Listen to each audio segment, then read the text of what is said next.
शुक्लांबरधरं विष्णुं शशिवर्णं चतुर्भुजं प्रसन्नवदनं ध्यायेत् सर्वविघ्नोपशान्तये।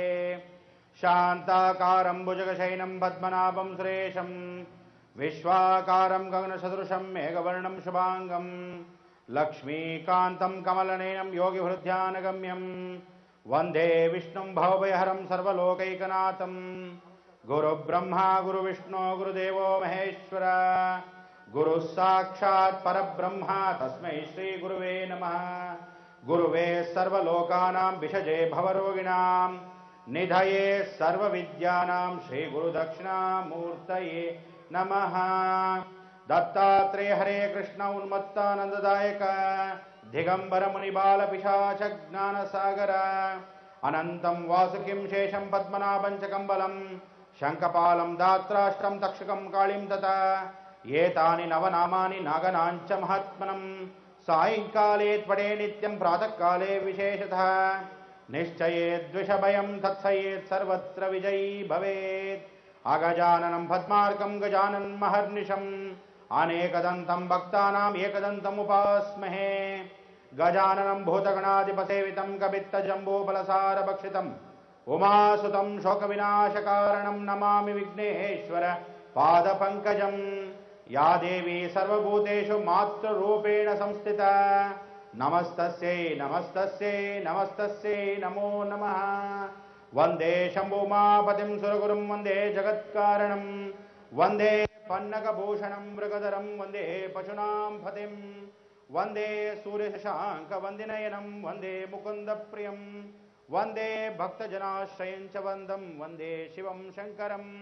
श्रीहरि श्रीकान्त हरि श्रीनिवासगृहेश्वरी श्रीवेङ्कटाद्रिनिवासनै पद्मावती सुमङ्गले। असतो मा सद्गमय तमसो मा ज्योतिर्गमय मृत्योर्मा अमृतंगमय।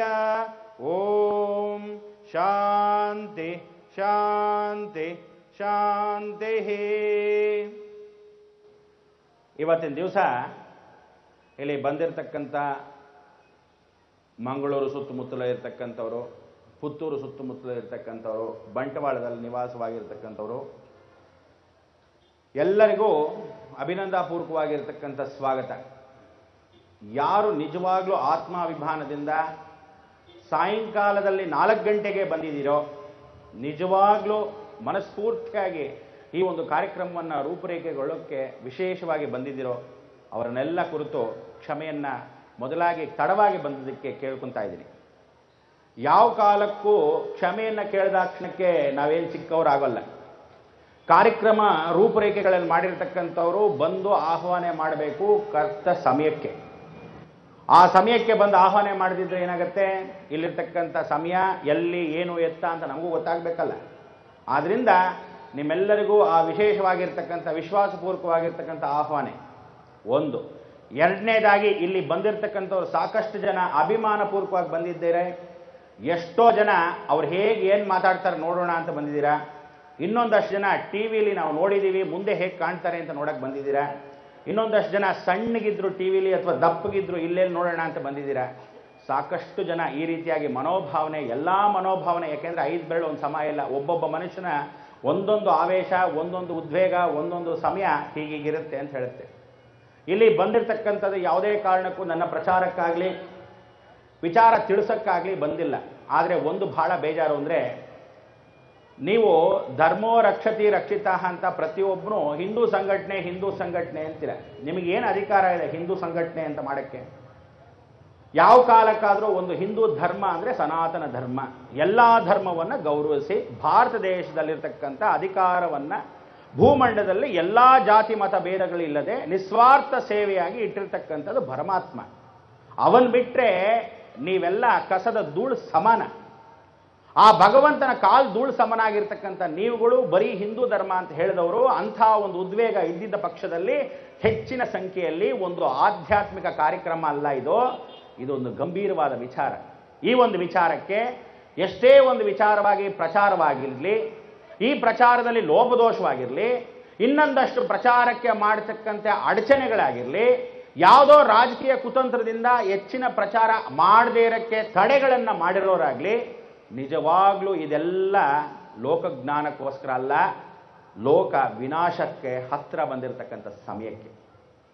ಪ್ರತಿಯೊಬ್ಬನಿಗೂ ನಿಜವಾಗ್ಲೂ ನಾನು ಎದೆ ತಟ್ಕೊಂಡು ಹೇಳಬೇಕು ಅಂದರೆ, ಇಡೀ ವಿಶ್ವದಲ್ಲಿ ಇವತ್ತಿನ ದಿವಸ ಪ್ರಪಂಚಕ್ಕೋಸ್ಕರ, ಲೋಕಕ್ಕೋಸ್ಕರ, ಸರ್ವ ಜನಾಂಗಕ್ಕೋಸ್ಕರ, ಸರ್ವ ಧರ್ಮಕ್ಕೋಸ್ಕರ, ಕ್ರಿಮಿ ಕೀಟ ಜೀವರಾಶಿ ಮನುಷ್ಯ ಪಕ್ಷಿ ಪ್ರಾಣಿಗಳ ಸಮೇತವಾಗಿ ಎಲ್ಲರ ಕ್ಷೇಮಕ್ಕೋಸ್ಕರ ಧರ್ಮ ಚೈತನ್ಯ ಯಾತ್ರೆ ಹಮ್ಮಿಕೊಂಡಿರೋದು ನಾನು ಒಬ್ಬನೇ ಕೇವಲ ಹೊರತು ಯಾವ ಮಠಾಧೀಶ್ವರರಾಗಲಿ, ಯಾವ ರಾಜಕೀಯ ವ್ಯಕ್ತಿ ಆಗಲಿ, ಯಾವ ಮಾಧ್ಯಮವಾಗಲಿ ಇದುವರ ತನಕ ಲೋಕಕ್ಕೋಸ್ಕರ ಏನಾದರೂ ಒಂದು ಗಂಭೀರ ಚರ್ಚೆಯನ್ನು ಮಾಡಿದ್ದೀರಾ? ಸುಮ್ಮನೆ ಕಿಚ್ಚಾಡ್ತಾ ಅವನ್ನ ಹಾಳು ಮಾಡೋಣ, ಇವನ್ ಹಾಳು ಮಾಡೋಣ, ಇದೇ ಕೆಲಸ ಆಗೋಯ್ತು ನಿಮಗೆ ಜೀವನಾಪರಿ ಅಂತ. ಯಾವತ್ತಾದರೂ ನೀವೇನಾದರೂ 2012ಕ್ಕೆ ಪ್ರಕೃತಿ ಪ್ರಳಯ ಆಗ್ತಾ ಇದೆ, ನಮ್ಮ ಸುತ್ತಮುತ್ತಲೂ ಇರತಕ್ಕಂಥ ಜನಗಳು ಎಲ್ಲ ಧರ್ಮದವರು ವಾಸವಾಗಿದ್ದಾರೆ. ಎಷ್ಟೋ ಜನಗಳಿಗೆ ಗೊತ್ತಿಲ್ಲದೆ ಮುಗ್ಧ ಜನಗಳು ವಾಸವಾಗಿದ್ದಾರೆ.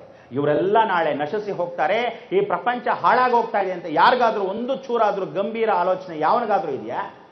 ಬರೀ ನನ್ನ ಸಂಸಾರ, ನನ್ನ ಕರ್ತವ್ಯ, ನನ್ನಲ್ಲಿರ್ತಕ್ಕಂಥದ್ದೇ ಅಹಂಭಾವ ಅಂತೇಳಿ ಪ್ರತಿಯೊಬ್ಬನಿಗೂ ಇರ್ತಕ್ಕಂಥ ದುರಹಂಕಾರದಿಂದ ಪ್ರತಿಯೊಬ್ಬನು ಇದಾನೆ ಹೊರತು ಯಾವ ಕಾಲಕ್ಕೂ ನಿಜವಾಗ್ಲೂ ಲೋಕಜ್ಞಾನಕ್ಕೋಸ್ಕರ ಆದ್ರೂ ಇದ್ದೀರಾ? ಖಂಡಿತ ನೀವುಗಳೆಲ್ಲ ಎಷ್ಟೋ ಜನ ಇಲ್ಲಿ 100 ಜನಕ್ಕೆ ಒಂದೋ ಎರಡೋ ಆ ಮನೋಭಾವನೆ ಉಳ್ಳವನಾಗಿರ್ತಾನೆ, ಇಲ್ಲ ಅವನಿಗೆ ಧೈರ್ಯ ಇರಲ್ಲ, ಅಥವಾ ಅವನಿಗೆ ಇರತಕ್ಕಂಥ ಮುಂದಿನ ಪರಿಸ್ಥಿತಿ ಸರಿ ಇಲ್ಲದೆ ಇರಬಹುದು. ಪ್ರತಿಯೊಬ್ಬನು ನಿಮ್ಮಲ್ಲಿ ಇರ್ತಕ್ಕಂಥ ಧರ್ಮ ಏನು ಅಂದರೆ, ಭಗವಂತ ಒಂದು ಸಲ ಹುಟ್ಟಿಸಿದ ಮೇಲೆ what you are taking from the society should be given back to the society ಅಂತ ಹೇಳುತ್ತೆ. ಜೀವನದಲ್ಲಿ ಇವತ್ತಿನ ದಿವಸ ಪ್ರಪಂಚದಿಂದ ಎಲ್ಲ ಸುಖವನ್ನು ತಗೊಂತಿದ್ದೀರಾ. ಪ್ರಕೃತಿಯಲ್ಲಿ ಗಾಳಿ ತಗೊತಾ ಇದ್ದೀರಾ, ಮಳೆ ತಗೊತಾ ಇದ್ದೀರಾ, ಬಿಸಿಲನ್ನು ತಗೊತಾ ಇದ್ದೀರಾ, ತಣ್ಣಗಿರ್ತಕ್ಕಂಥ ವಾತಾವರಣ ತಗೊಂತಿದ್ದೀರಾ. ಇದನ್ನೆಲ್ಲ ಕಲ್ಮಶವಾಗಿ ಪ್ರಕೃತಿಗೆ ಕೋಪ ಬಂದು 2012ಕ್ಕೆ ಇದೇ ಇನ್ನೂ 1.5 ವರ್ಷದಲ್ಲಿ ಪ್ರಕೃತಿಯ ಪ್ರಳಯವಾಗತ್ತೆ ಖಚಿತ. ಇದು ಯಾವ ಕಾಲಕ್ಕೂ ಯಾವ ಶಾಸ್ತ್ರದವನಾಗ್ಲಿ ಜ್ಯೋತಿಷದವನಾಗ್ಲಿ ಇಲ್ಲ ಅಂತ ಹೇಳ್ಬಿಡ್ಲಿ. ಅವನು ಯಾವ ಕಾಲಕ್ಕೂ ಸಂದಿಗ್ಧ ಪೂರ್ವಕವಾಗಿ ಜೀವನ ಪರ್ಯಂತ all doctors cannot become surgeon. ಅವರಿಗೆಲ್ಲ ಒಂದು ಭಯ, ನಾಳೆ ಆಗದಿದ್ದ ಪಕ್ಷದಲ್ಲಿ ಯಾರಾದರೂ ಮಾಧ್ಯಮದವರೋ ಯಾರಾದರೂ ರಾಜಕೀಯದವರೋ ಬಂದುಬಿಟ್ಟು ನಮ್ಮನ್ನೇನಾದರೂ ಮಾಡಿಬಿಟ್ರೆ ಅಂತ. ನೋಡಿ, ನನಗೆ ಯಾವ ರೀತಿಯಾದ ಭಯನೂ ಇಲ್ಲ. ಆ ಜನ್ಮ ಬ್ರಹ್ಮಚಾರಿಯಾಗಿರ್ತಕ್ಕಂಥ ನಾನು ನಿಮಗೆಲ್ಲರಿಗೂ ಒಂದು ಮಾತನ್ನು ಹೇಳಕ್ಕೆ ಬಂದಿದ್ದೀನಿ. ನಿಮ್ಮಿಂದ ನಾನು ದುಡ್ಡು ಕಾಸು ಆಗಲಿ ಏನೇ ಅಪೇಕ್ಷೆಗಳನ್ನು ಪಡೀತಕ್ಕಂಥ ವಿಚಾರಗಳಲ್ಲಾಗಲಿ, ಇಲ್ಲಿ ಯಾವುದೇ ಒಂದು ಪೋಸ್ ಕೊಟ್ಕೊಂಡು ನಡ್ಕೊಂಬರೋದಾಗಲಿ, ಖಂಡಿತವಾಗ್ಲೂ ಇದು ಯಾವುದೇ ನಿಸ್ವಾರ್ಥ ಸೇವೆಗೋಸ್ಕರ ಬಂದಿರತಕ್ಕಂಥ ವಿಚಾರ ಬಿಟ್ಟು ನಿಮ್ಮೆಲ್ಲರ ಲೋಕಜ್ಞಾನಕ್ಕೋಸ್ಕರ. ಅಂದು ನಾನು ಜನಸೇವೆಗಿದ್ದೀನಿ, ಇವತ್ತು ಜನಸೇವೆಯಲ್ಲಿ ಇದ್ದೀನಿ. ನಾನು ಸಾಯೋವರೆಗೂ ಜನಕ್ಕೆ ಅನ್ಯಾಯವಾಗದಿದ್ದ ಹಾಗೆ ಆ ಜಗನ್ಮಾತೆ ಆಜ್ಞೆ, ಹಿಮಾಲಯದಿಂದ 1180 ಜನ ಋಷಿಮುನಿಗಳು ತಪಸ್ಸು ಮಾಡಿ ನಮ್ಮನ್ನು ಕಾಪಾಡಬೇಕು ಅಂತ ಯಾಗವನ್ನು ಹಮ್ಮಿಕೊಂಡಿರ್ತಕ್ಕಂಥ ಅಷ್ಟೂ ಜನ ಜನ್ಮ ಅನುಗ್ರಹವನ್ನು ಪಡೆದಿರತಕ್ಕಂಥವ್ರು ಹಿಮಾಲಯದಲ್ಲಿ ತಪಸ್ಸು ಮಾಡ್ತಾ ಇದ್ದಾರೆ. ಆ ವಾಕ್ಯವನ್ನು ನಿಮಗೆ ಹೇಳೋಕ್ಕೋಸ್ಕರ ಇವತ್ತು ಬಂದಿದ್ದೀನಿ.